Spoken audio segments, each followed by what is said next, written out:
Hello everyone, कैसे हैं आप लोग। तो प्रीवियस लेक्चर में यानी लेक्चर नंबर 64 में हमने डिस्कस किया था significance of index number in economics. आज के इस लेक्चर में या लेक्चर नंबर 65 में हम डिस्कस करने जा रहे हैं कंस्ट्रक्शन ऑफ इंडेक्स नंबर। आज के इस लेक्चर में लेक्चर नंबर 65 में हम डिस्कस करेंगे construction of index number. Index number को किस तरीके से सेलेक्ट किया जाता है या बनाया जाता है, फॉर्मुलेट किया जाता है। चलिए तो शुरू करते हैं। Following steps are involved in the construction of index number. Number one, कुछ स्टेप्स हैं इंडेक्स नंबर को फ्रेम करने के लिए, फॉर्मुलेट करने के लिए। नंबर वन है पर्पस ऑफ इंडेक्स नंबर। पहले आप फाइंड आउट कीजिए कि आप किस लिए इंडेक्स नंबर बनाना चाहते हैं। क्या वो इंपोर्ट एक्सपोर्ट इंडेक्स नंबर होने वाला है, क्या वो शेयर प्राइस का इंडेक्स नंबर होने वाला है, क्या वो क्वांटिटी प्रोड्यूस का इंडेक्स नंबर, वो किस चीज का होने वाला है। पहले आपको पर्पस फाइंड करना है।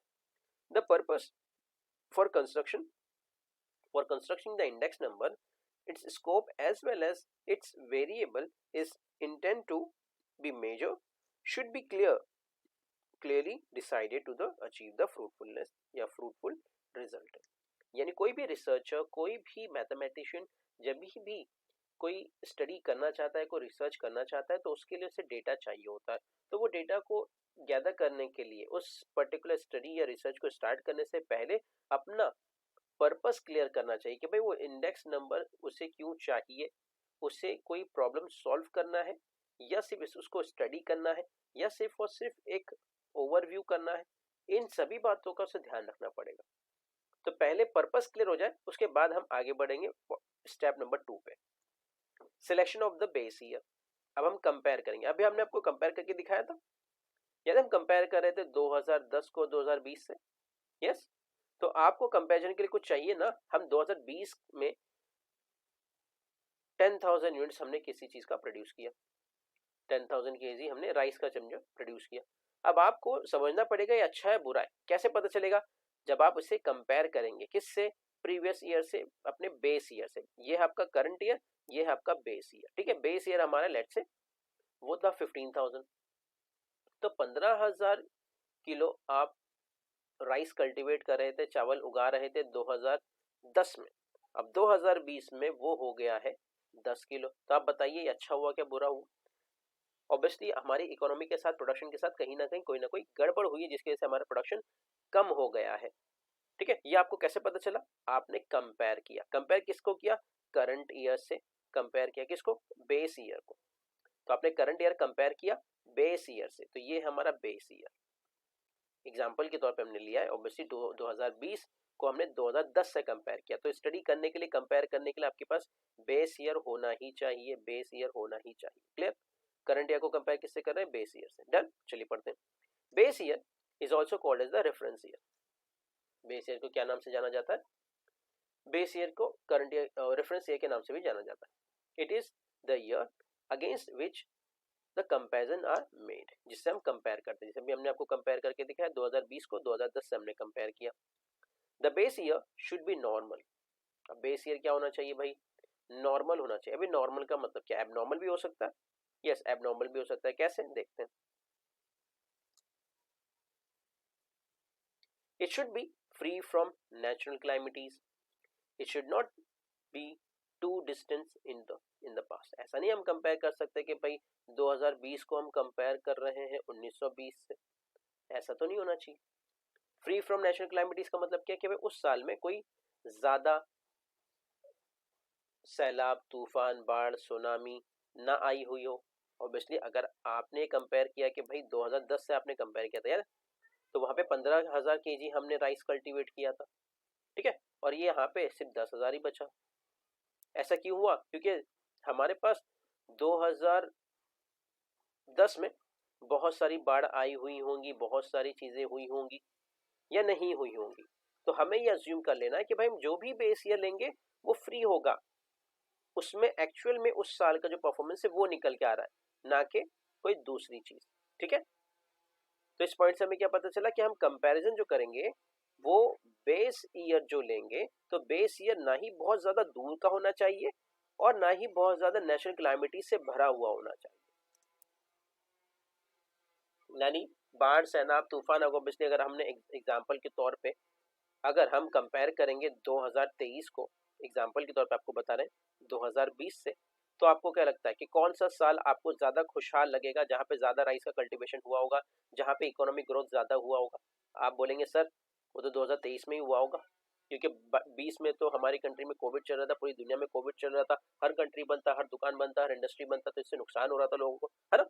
तो ऑब्वियसली अब हम यहाँ पे 2020 को 23 के साथ कंपेयर नहीं कर सकते, क्योंकि जो 2020 का जो ईयर है ये फ्री फ्रॉम नेचुरल क्लाइमिटीज नहीं है। क्लियर होया क्या एवरीवन? सबको समझा बेटा? हमने कौन से ईयर को बेस ईयर लेना है? पहले तो बेस ईयर लिया जाता है कंपैरिजन के लिए, और कंपेयर भी किससे करना है? जो नॉर्मल ईयर हो। अब आप कहेंगे सर 2010 में कोई भी बाढ़ नहीं आई, तूफान नहीं, ऐसा हो सकता है क्या? ऐसा हो तो नहीं सकता है, लेकिन हम ये सोचते हैं, ये अज्यूम करते हैं कि भाई इसमें नहीं आया होगा, इसमें नेचुरल क्लाइमिटीज कम से कम हुई होगी, इसमें नेचुरल क्लाइमिटीज का जो चांसेस हो कम से कम था।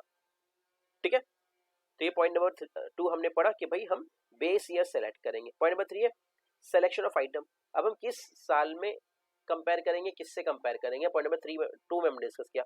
पॉइंट नंबर 3 में हम डिस्कस करेंगे कि सिलेक्शन ऑफ आइटम, हम किस चीज को कंपेयर करने जा रहे हैं। हमने अभी आपको एग्जांपल चावल का दिया था, राइस का दिया था, कि हम राइस कल्टीवेट कर रहे थे और राइस को कंपेयर कर रहे थे।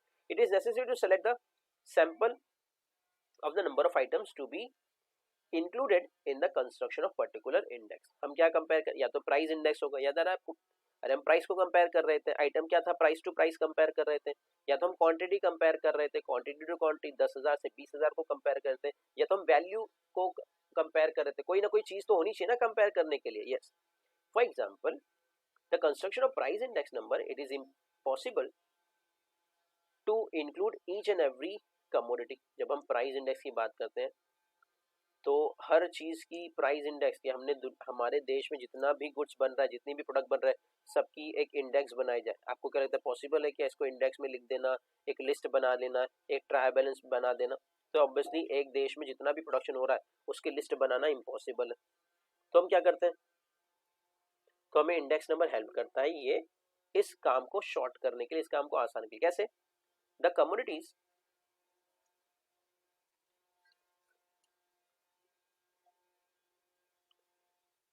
should present the taste, habits and custom of the people। यानी वहां के उस एरिया में कितने लोग क्या कंज्यूम करते हैं, कैसे कंज्यूम करते हैं, कितना कंज्यूम करते हैं, उससे हमें पता चल जाएगा। Beside this, only standardized or graded items should be included in the given to give the better result। तो हम क्या करेंगे? उस एरिया में जितने लोगों का एक्चुअल में इनकम है, अब हम उसी को कंसीडर कर लेंगे। जो लोग ऑन एन एवरेज कंज्यूम करते हैं हम उसी को कंपेयर कर लेंगे। तो जब आप ये ग्रुप बना लेंगे तो आपके लिए एक्टिविटीज को कंपेयर करना आसान हो जाएगा, प्राइस को कंपेयर करना आसान हो जाएगा, क्वांटिटी को कंपेयर करना आसान हो जाएगा। ये कैसे होगा? और ये जो हमने बनाया ये चीज है क्या? ये इंडेक्स नंबर है जो हमें ग्रुप बनाने में हेल्प कर रही है, स्टैंडर्डाइज चीजों को करने में हेल्प कर रही है। Clear everyone? तो आपने जिस चीज को कंपेयर करना है वो हम पॉइंट नंबर 3 में सेलेक्ट करेंगे। क्लियर? चलिए आगे बढ़ते हैं। पॉइंट नंबर 4 आपके सामने selection of the price quotation, यानी हम किस चीज के प्राइस को किससे कंपेयर कर रहे हैं। अभी हमने सीखा था कि हम 2020 के प्राइस को 1920 के प्राइस से कंपेयर नहीं कर सकते, क्योंकि ये दो बहुत ज्यादा डिफरेंस है। The prices of the selected commodities may vary from place to place. हो सकता है कि भाई हमने जो चावल कंपेयर किया था, राइस कंपेयर किया था, वो गुजरात का था और हम उसको कंपेयर कर रहे हैं महाराष्ट्र के चावल से, तो हो सकता है ये प्लेस टू प्लेस हो। And the shop to shop, हो सकता है भाई ये शॉप टू शॉप एक ही स्टेट में रहने के बाद भी दो अलग अलग दुकानों में है और दो अलग अलग दुकानों में अलग प्राइस भी हो सकता है। इन द सेम मार्केट, ठीक है, सेम मार्केट में होने के बाद भी दो अलग अलग दुकानों में एक ही प्रोडक्ट का प्राइस अलग अलग हो सकता है। तो आप कौन सा प्राइस इस लिस्ट में लिखेंगे? 90 रुपए वाला या फिर वो 92 रुपए वाला? आगे बताते हैं। Therefore, it is desirable that the price quotation should be obtained। तो आपको क्या करना है? एक प्राइस कोटेशन ले लेना है कि भाई ऑन एन एवरेज इस एरिया में 91 रुपीज का मिलता, तो हम क्या करेंगे? 91 को ही कंसीडर करेंगे, ना ही 90 को, ना ही 92 को। हम किसको कंपेयर करेंगे? सिर्फ 92 को ही अपनी लिस्ट में कंसीडर करेंगे कि भाई चावल का प्राइस जो ऑन एन एवरेज 92 रुपीज है। Clear? Obtain from the unbiased price reporting agency. और ये जो 92 आपको किसने दिया? ऑब्वियसली कुछ ऐसी एजेंसी जैसे हमारी जो सेंट्रल स्टेट्स ऑर्गेनाइजेशन है वो इस तरीके से काम करती है, स्टैटिस्टिकल ऑर्गेनाइजेशन जो हमारे पास डेटा पहुंचाती है, जो गवर्नमेंट एजेंसीज को डेटा पहुंचाती है पॉलिसी फ्रेमिंग के लिए, कंट्री में जो पॉलिसीज बनाई जाती हैं, चाहे वो महंगाई के रिलेटेड हो, चाहे वो वेज रेट सिस्टम के लिए हो, चाहे वो इम्पोर्ट एक्सपोर्ट के लिए हो, उसके लिए data central statistical organisation establish करती है। To achieve accuracy proper selection of the representative places and the person is required। हम क्या करेंगे भाई, प्राइस कोटेशन जब हम ले रहे हैं, किसी दो चीज़ों का प्राइस हम जब अपनी लिस्ट में कंसीडर कर रहे हैं, तो उस टाइम पे हम क्या करेंगे, बहुत सारी चीज़ों का ध्यान रखेंगे कि भाई वो कौन सी जगह है, वहाँ पे दो पर्सन की इनकम में कैसा फ़र्क है, कि भाई वहाँ पे अमीर लोग बहुत ज़्यादा महंगा प्रोडक्ट खरीदते हैं और जो मिडिल क्लास है वो नॉर्मल प्रोडक्ट खरीदते हैं, और जो पुअर क्लास है वो चीज़ खरीदते ही नहीं है, बहुत ही चीप लेवल का खरीदते हैं। इन सारी चीज़ों का हमें ध्यान रखना पड़ेगा, that is selection of price quotation. तो पॉइंट नंबर 4 हो गया हमारा कि भाई इंडेक्स नंबर बनाते वक्त आपको प्राइस कोटेशन भी ध्यान में रखनी है अपने इंडेक्स में लिखते वक्त, ठीक है। चलिए point number 5, choice of a suitable average. जब हमने अभी आपको एवरेज निकाल के दिखा था, याद है अभी हमने एवरेज किया था कैसा, कि भाई 92 भी वहाँ पे प्राइस था, वहाँ पे 90 भी प्राइस था, तो हमने एक ऑन एन एवरेज पकड़ लिया था कि भाई हम क्या ले रहे हैं, 91 रुपीज को कंसीडर कर, तो हमने एवरेज निकाला था। एक जनरल टर्म में आपको एवरेज निकाल के दिखाना, हम 92 ले रहे हैं जो एक्सपेंसिव है, ना हम 90 ले रहे हैं जो कि बहुत ज्यादा चीप है, तो हमने क्या किया, 90 को कंसीडर कर लिया एवरेज करके, एग्जाम्पल के तौर पर सिर्फ। Construction of index number requires choice of suitable average, कि आपको सही एवरेज निकालना भी आना चाहिए। Generally arithmetic mean is use in the construction of index number, और हम ये एवरेज लेने के लिए हम किसका यूज करते हैं, अरिथमेटिक मीन का हम यूज करते हैं, जहां पे हम लोअर लिमिट को ऐड कर देते हैं अपर लिमिट के साथ और डिवाइड बाय 2 कर देते हैं, ऐसे ही एवरेज निकलता है। Yes, it is because to compute the compare to the other averages, और हम इसे जो भी वैल्यू आएगा हम उसे क्या कर सकते हैं, दूसरे वेरिएबल से कंपेयर कर सकते हैं। फॉर एग्जांपल 4 जो लोवेस्ट प्राइस था, 6 जो हाईएस्ट प्राइस था, डिवाइड बाय 2 कर दिया, तो आपको कितना मिल जाएगा, 5 मिल जाएगा। कैसे आया, 4 + 6 यू विल गेट 10, और 10 को डिवाइड बाय 2 करेंगे आपको मिल जाएगा 5, तो 5 हमारा एवरेज है। इस एवरेज को हम दूसरे एवरेज से भी कंपेयर कर सकते हैं। तो स्टेप नंबर 5 में हमें क्या करना पड़ेगा, एवरेज फाइंड आउट करना पड़ेगा। डन, चलिए आगे बढ़ते हैं।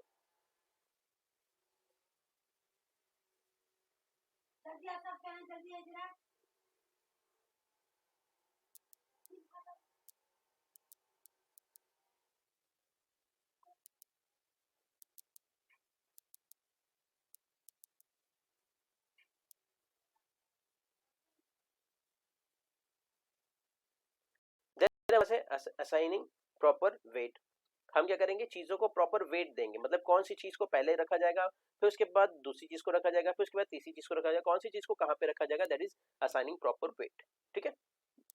Wait refers to the relative importance of the different item in the construction of index number, यानी कौन सी चीज ज्यादा जरूरी है वो ज्यादा पहले लिखी जाएगी, कौन सी चीज उसके बाद जरूरी है वो उसके बाद लिखी जाएगी, इस तरीके से। Weight are 2 types of, that is quantitative weight and value weight. यहाँ पे आपको याद है ये उसका वैल्यू का वेट था और ये उसकी क्वांटिटी का वेट था। Since all the items are not to equal importance, by assigning the specific weight better result can be achieve. अगर हमने इसको याद है आपको, हमने प्रोडक्ट प्राइस इंडेक्स नंबर में चीजों की कीमतों को कंपेयर किया था, क्वांटिटी इंडेक्स नंबर में चीजों की वेटेज को कंपेयर किया था, और